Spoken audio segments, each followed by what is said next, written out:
Welcome to Sober Talk. I'm Dennis and I'm an alcoholic. Sober today thanks to Alcoholics Anonymous. If you or anyone you know is struggling with alcohol, please call Alcoholics Anonymous on 1300 222222 or visit their website at aa.org.au.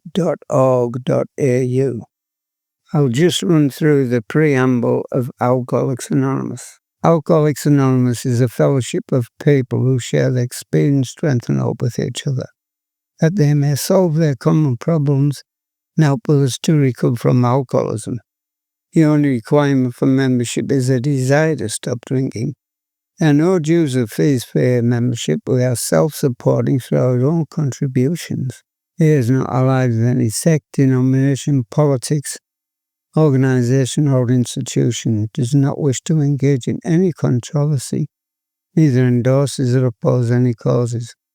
Our primary purpose is to stay sober and help other alcoholics achieve sobriety. Thank you, Peter. Thank you, everybody. I'm Vanessa and I'm alcoholic. And thank you to the group for inviting me to speak tonight.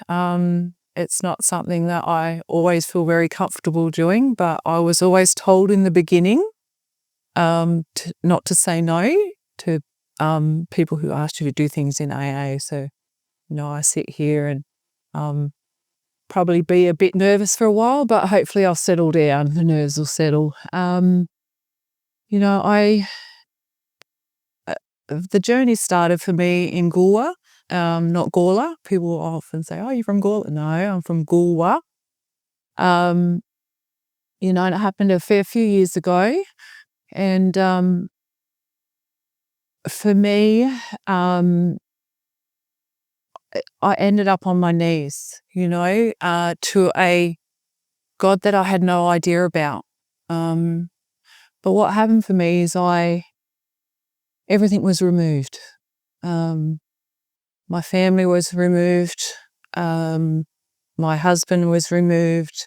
The house, the cars, everything had been removed, and I'd ended up that weekend on a Saturday night absolutely blind drunk again, and just in tears, and I just asked God to help me, because there was no one else there to help me, and I was just desperate. And now I know what that is, that gift of desperation, because I had nowhere to turn. And I grew up in Sydney with quite a dysfunctional family, and my father was a chronic alcoholic, so he would disappear for weeks on end to drink. And I actually didn't know who he was because he'd left when I was 3. But through my journey, I actually blamed him for a lot of my life, like if my father was there and, if he was a better father and he wasn't an alcoholic, I'd, be a better person. But it was not his fault. And, and then my mum remarried another alcoholic, who I would call the functioning one. He went to work every day. He provided for us. There was 4 other siblings at the time, and then my baby sister came along. But, that was a very unpredictable household, and I won't go into that story about it, but it wasn't very pleasant. It was very aggressive, and he'd drink to a point and then come out sort of screaming and carrying on. But for me, I spent many, many years not wanting to be an alcoholic, and and what I thought in my delusion, that alcoholism was daily drinking. And for me, that's how I understood it. But what happened for me, so I binge drank for many, many, many years. And because then what I know now is I put that alcohol in and I'm compelled to keep going. I have no stop button. I have no pause. I have no rationale when I drink. So I just, I take off. But I didn't understand that for a long time, so I never thought I had an alcoholic problem. I knew that it got me into trouble. At a lot of times I could go into the drunkalogs. But I think we've all had those. And lots of stuff I'm not proud of as a woman, to have done those things. But for me, I understand the progression of alcoholism now. I didn't understand that progression in the beginning. And I ended up, so I was 39 years of age, on my knees begging for God to help me. I believe that night, which I didn't understand at the time, that compulsion to drink was removed. And I don't know how, because I'd tried so many times before.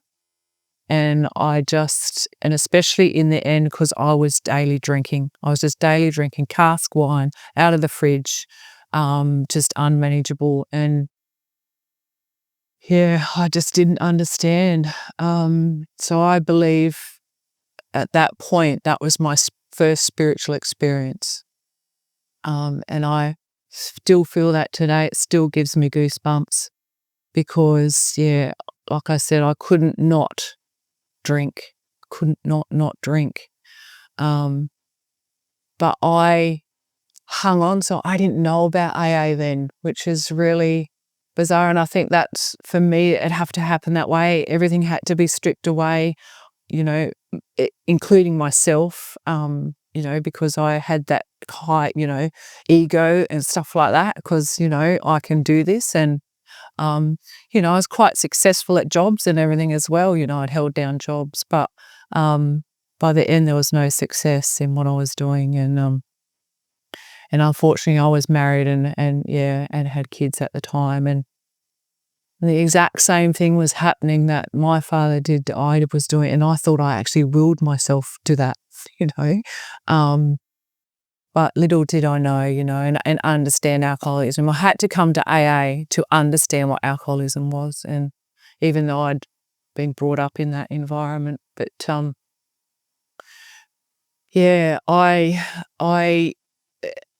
I read the paper, so and I don't do that. I'd read the local community paper, and there was an ad in the community ad, and it talked about an AA meeting.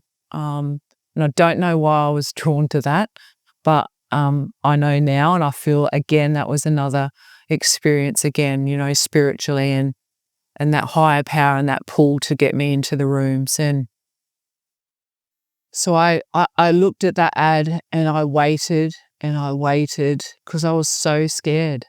I in the end, it was 4 weeks had passed. I was hanging on for grim death. I was going to pick up another drink. And I was talking to my head was just getting a whole lot worse. It was getting a whole lot racy. A lot of the stuff was, coming to light. So all the fear was bubbling up.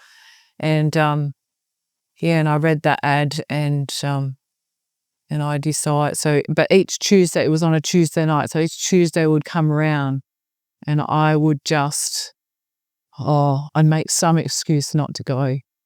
And until, that 2 months had passed and I was going to pick up another drink. I was going to go to that drive-through again. I was going to go and get that cask of wine, and I just didn't want to. I had enough past history. I just didn't want to do that again, and get on that merry-go-round. So I sat in the car park at Coolwater and I cried, and I asked for the strength to go in because I wasn't going to go in either. And I did, I found that courage. And I think that's why I always say to the newcomer that walks in the door, it's taken you a lot of courage to just walk through that door. And it still makes me quiver because it's powerful, but it's fearful. I was so scared because I never live without a substance, and there's other outside issues that I have problems with as well. And I was never completely sober. So I walked in the doors of Alcoholics Anonymous and I sat down next to this gentleman who is still my very good friend today. And, he went through the whole process of what happens and, and I nothing really sunk in because I was so scared. And, but I knew I was in the right place when I just listened to some of those women share, and those people just opened up and was honest, because I'd stopped being honest. I was just a liar and a cheat and I was so self-centered. But yeah, I sat down and I got identification. I didn't know that was what it was called in the beginning.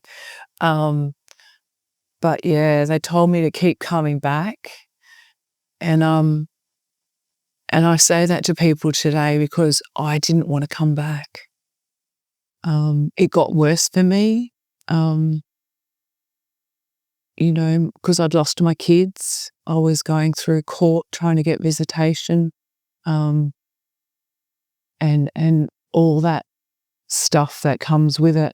And it was just so painful, but they just kept saying, keep coming back. It's going to get better, wait for that miracle. And I waited years to even feel that miracle, but in the end it came, and it's just that persistence of keep coming back, things are going to change, put that action in, and sometimes for me, it was just to go to sleep, say a prayer to someone, God I didn't understand, and just ask for his help. And it took, I cried for 2 years straight, I reckon. It was probably even a bit longer, in every meeting. And I still cry because I am very emotional. This stuff makes me really emotional. And they say, don't resent the past, and I don't resent the past. I regret some of it, of course, but I don't live in that uneasiness of the past, because what I've done is I've rebuilt Vanessa to a point that I actually love her. And I can say that today because I didn't love her in the beginning. She'd done a lot of harm to people. So, for me, I'd lost my kids, and my daughter didn't speak to me for a long, long time, and I would always sit in these meetings and they'd say, oh yeah, it's going to get better. And I'm saying, when? But unfortunately, it's not in my time, I had to grow and learn and fail and, cry and laugh. And, just people loved me until I could love myself. And that's pretty much all it was, until I could actually look myself in the mirror and be grateful that I'm sober just today. My kids are extremely proud of me now. I have built those relationships back, and that took me and my daughter a long, long time. She hated me, but they just told me just to keep loving her and just accept what's going to happen. You may not get her back. You may not have those relationships. But yeah, I hung in there for a long time, and yeah, and I had to get well, and getting well for me is obviously the main crux of it is the spiritual side of it, because I can't do this with just me. I have to have a power that's greater than me to lead me in the right action and the right thinking, because my thinking on my own is completely off kilter. I think I did joke about it with Arthur. I don't tell people what goes on in my head because they think I was nuts. So I do have to do that meditation and that quieting of the mind, because mind races. It races a lot. People look at me and go, "Oh, you're so calm." And I go, "Thank you." At least I look calm, because on the inside, I'm not feeling calm. But, over time, that has got a whole lot better, and it is only the tools and the action that I've learnt in these rooms that have got me to the place I am today. And, I'm just sober today, and it talked about it in that on page 85, it's contingent on my spiritual condition, because that is for me, that is the power, I have to work, and that spiritual stuff progressed over time. Like, that did not happen in the beginning. It was a progression for me. I had to learn how to, to hand it over to God, and, He'll take care of me, because I never trusted anybody or anything, thing. So, I had to put that trust in someone, and that trust for me is my higher power. And, He has got me sitting on this seat today, and I'll give Him all the glory. And for me, it's spiritual, and I have to work on that spiritual within me, It's not people and places and stuff and material things, because for me, that all comes back.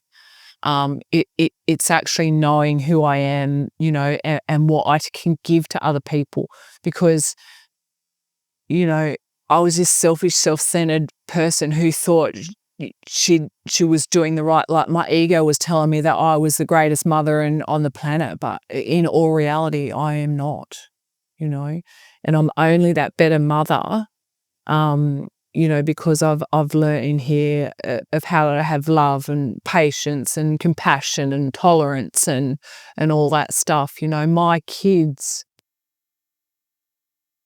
are addicts. So as a sober mum and addict herself, to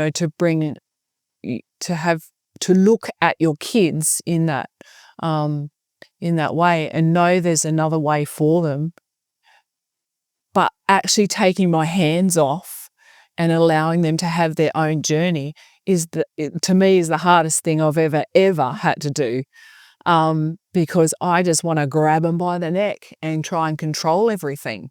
And say, look, this is how it all happens. This is, point to the book in there. But you can't. You actually have to feel this stuff. You have to make these choices yourself, because it's difficult and it's tough. And for me, it was the hardest and toughest thing I would ever have to do. And I continue to do, on a daily basis, because I don't do this perfect. And I ask my higher power to actually guide me and to allow me, to be, more perfect in His eyes. But, I'm not. I'm human. And I have got a lot of learning to do, because I keep having to learn, and I keep having to rote learn for me, because I have a little bit of short-term damage.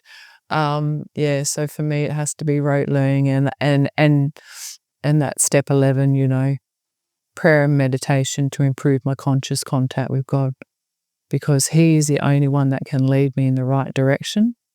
Because if I've got the reins, I'm going down the wild road, and not the good road where I'm supposed to be heading. But my family, I've actually remarried my family are extremely important to me. Not that they weren't in the over my years, but you know, those relationships, I am grateful for those relationships now, because it's taken me a long time to rebuild them.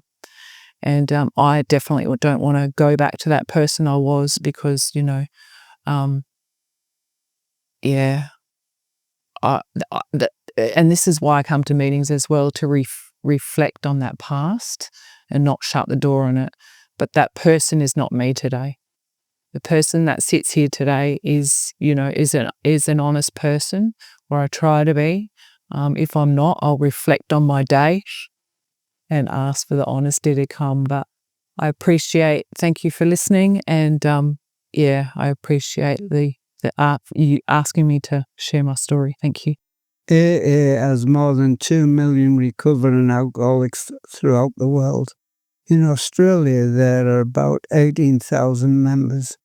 They meet in over 2,000 local meetings spread around the country. Meetings range in size from a handful in some areas to hundreds or more in larger communities. And once again, if anyone you know is struggling with alcohol issues, please call Alcoholics Anonymous in 1300 222222, or visit their website on aa.org.au.